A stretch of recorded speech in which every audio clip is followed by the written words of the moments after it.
मैं ये समझता हूं कि ये हमला वो हमारे ऊपर करने के लिए आए थे, लेकिन राजनीति की एक मर्यादा होती है। भारी संख्या में महिलाएं थी, मतलब 100 में 5 पुरुष होंगे, 95 महिलाएं थी।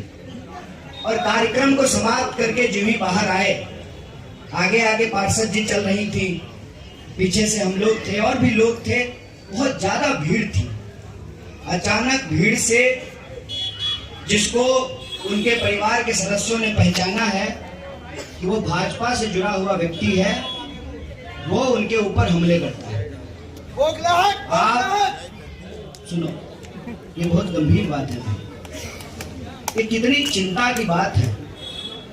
आपका राजनीतिक विरोध हो सकता है, ऐसा हो सकता है ना कि यहाँ हमारे 2 शर्मा जी विधायक बैठे हुए हैं, तो कई बार जो है राजनीतिक प्रतिद्वंदिता में जो है एक दूसरे के खिलाफ बोलते हैं, राजनीतिक लड़ाइयां होती हैं, लेकिन कम से कम राजनीति की एक मर्यादा तो होती है।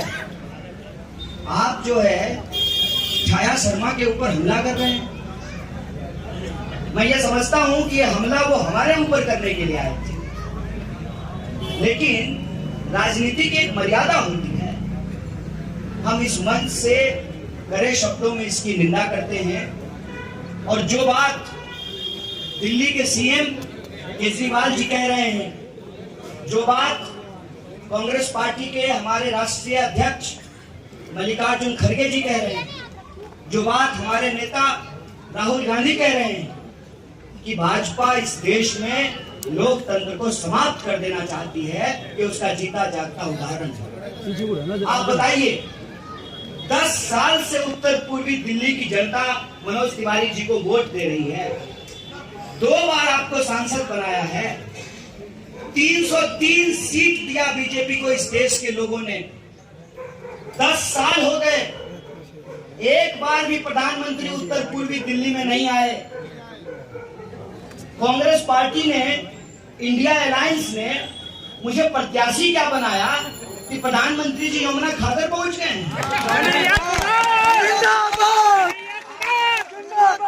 आप इसकी गंभीरता समझिए। तो आप चुनाव लड़े, कैंडिडेट हैं, मौजूदा सांसद हैं, आपकी सरकार है, आपकी पुलिस है, आपकी जांच एजेंसियां हैं। अगर हमने कोई गलती की है, आपके पास कोई सबूत है, तो मुझे हथकड़ी लगा करके जेल में डाल दीजिए। झूठा वीडियो बना करके आप पहले उत्तर पूर्वी दिल्ली की जनता को गुमराह करने की कोशिश करते हैं। जब उसमें कामयाब नहीं होते हैं, आप सब जानते हैं, पिछले 20 दिनों से जब से कांग्रेस पार्टी ने मुझे प्रत्याशी बनाया है, आप सबके व्हाट्सएप पे मैसेज आया होगा, हर मीडिया में जो है मनोज तिवारी कह रहे हैं टुकड़ा टुकड़ा गैंग। मेरा प्रश्न ये है कि अगर हमने कुछ गलती की है, आपके गृह मंत्री हैं, आप मुझे जेल में डालिए ना।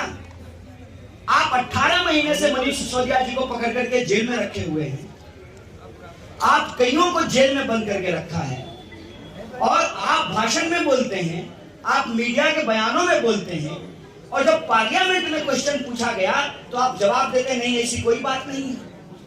क्या आप कानून से ऊपर हैं? क्या आप सुप्रीम कोर्ट से ऊपर हैं? क्या आप इस देश के संविधान को अपने पांव तले रौंदना चाहते हैं? आप इस देश के लोकतंत्र को समाप्त करके तानाशाही थोप रहे हैं। यह बात मैं क्यों कह रहा हूं? इन्होंने कोशिश की, हर प्रत्याशी को खरीदने की कोशिश की। जब प्रत्याशी बिका नहीं तो डराने की कोशिश की, जब डरा नहीं तो झूठ बोला, जब झूठ का मुकाबला भी सच से करते रहे, और जनता जो आपको वोट दी है, ये उत्तर पूर्वी दिल्ली की जनता है जिन्होंने आपको वोट दिया, भारी मतों से आपको जिताया। 10 साल आप सांसद रहे, इनके खाते में 15 लाख नहीं आया, लेकिन आपके खाते में 28 करोड़ रुपया जमा हो गया। उत्तर पूर्वी दिल्ली की जनता वहीं के वहीं है। एक भी वादा आपने पूरा नहीं किया। डबल पुस्ता रोड नहीं बना, भजनपुरे तक की सड़क चौड़ी नहीं हुई, ये जो बाढ़ की समस्या है उसका समाधान नहीं हुआ, जो हर सड़क पे, चाहे आप बुराड़ी जाओ, तिमारपुर जाओ, होंडा आओ, रोहतास नगर जाओ, करावल नगर जाओ, सीमापुरी जाओ, सीलमपुर जाओ, मुस्तफाबाद जाओ, बाबरपुर जाओ, गोकलपुरी जाओ, कोई ऐसा इलाका नहीं है जहां जाम नहीं होता है। सुबह जब आप दफ्तरों के लिए निकलते हैं, घंटों आप जाम में फंसे रहते हैं। बच्चे स्कूल के लिए जाते हैं, छुट्टी हो जाती है, घंटों घर पहुंचने के लिए जाम में फंसे रहते हैं। और आप ये देखो कि पानी नल में नहीं आता है, लेकिन नाली से पानी सड़कों पर बह रहा होता है। ये स्थिति आपने करके रखी है। आपने वादा किया था सेंट्रल स्कूल बनाएंगे, आपने वादा किया था सुपर स्पेशलिटी हॉस्पिटल खोलेंगे, एक भी वादा आपने 10 साल में पूरा नहीं किया।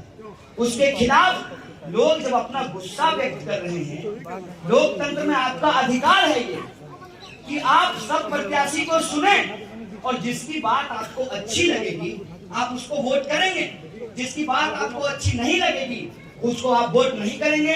कोई जबरदस्ती है क्या? किसी का बपौती है क्या? ये इस तरीके से लोकतंत्र की गला घोट रहे हैं, हमारे ऊपर तानाशाही थोप रहे हैं, ये इस देश के विपक्ष को समाप्त कर देना चाहते हैं। तो मैं उनको कहना चाहता हूं, ए साहब, गुंडा मत भेजिए, गुंडा मत भेजिए। हमने तो आपकी पुलिस देखी है, आपका जेल देखा है, आपको जितनी कोशिश करना है कर लीजिए। हमारी रगों में स्वतंत्रता सेनानियों का खून बहता है। हम कांग्रेस पार्टी के कार्यकर्ता हैं, जब अंग्रेज से नहीं डरे तो अंग्रेजों के चापलूस से भी नहीं डरेंगे। इस बात को याद रखिए कि हर माल बिकाऊ नहीं होता है, हर सामान बिकाऊ नहीं होता है। आपको क्या लगता है हमारे साथ के लोगों को पहले डराया, इसी तरह से झूठा वीडियो बना करके घुमाया, और जब बदनामी से वो डर गए तो उनको जो है अपनी पार्टी में शामिल करा लिया, लोगों को जेलों में डाला, जेल से बाहर आए डर करके उनको भाजपा में शामिल करा लिया। आपको क्या लगता है आपका अन्याय यूं ही चलता रहेगा? आपके अन्याय का जवाब लोग देंगे, और आपके अन्याय का जवाब लोग दे रहे हैं। और जो लोग आपके अन्याय का जवाब दे रहे हैं, इसी से घबरा करके, बौखलाहट में, घबराहट में गुंडे भेज करके महिला के ऊपर हमला करा रहे हैं और नारा लगाते हैं बेटी बचाओ बेटी पढ़ाओ। आप तमाम लोगों को यह विचार करने की जरूरत है। देश के अंदर जो परिस्थिति पैदा हुई है उस पर आपको निर्णय करने की जरूरत है। आप मुझे बताइए कि ये 400 सीट क्यों मांग रहे हैं?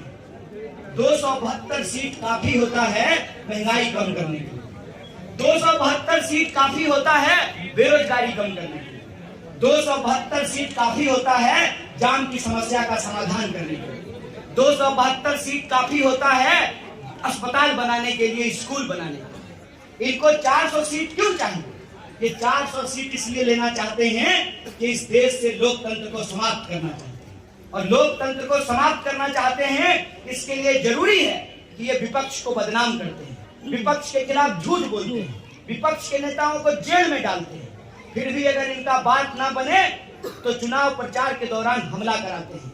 मैं आपको एक बात कहना चाहता हूं, जो इन्होंने सूरत में किया, विपक्ष के प्रत्याशी को खरीद लिया, जो इन्होंने इंदौर में किया, विपक्ष के प्रत्याशी को खरीद लिया, जो इन्होंने खजुराहो में किया, विपक्ष के प्रत्याशी का नामांकन कैंसिल कर दिया, जो इन्होंने गांधीनगर में किया, रो रो करके प्रत्याशी वीडियो बनाया कि हमारे घर पर गुंडे भेजे जा रहे हैं, हमको धमकाया जा रहा है, हमको डराया जा रहा है।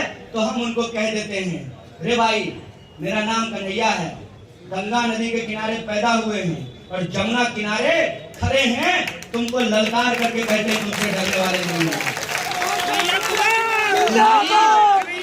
हमारी साजिशें नाकाम हुई, हमारा नामांकन हुआ, और पहली बार नहीं दूसरी बार हम लोकसभा का चुनाव लड़ रहे हैं।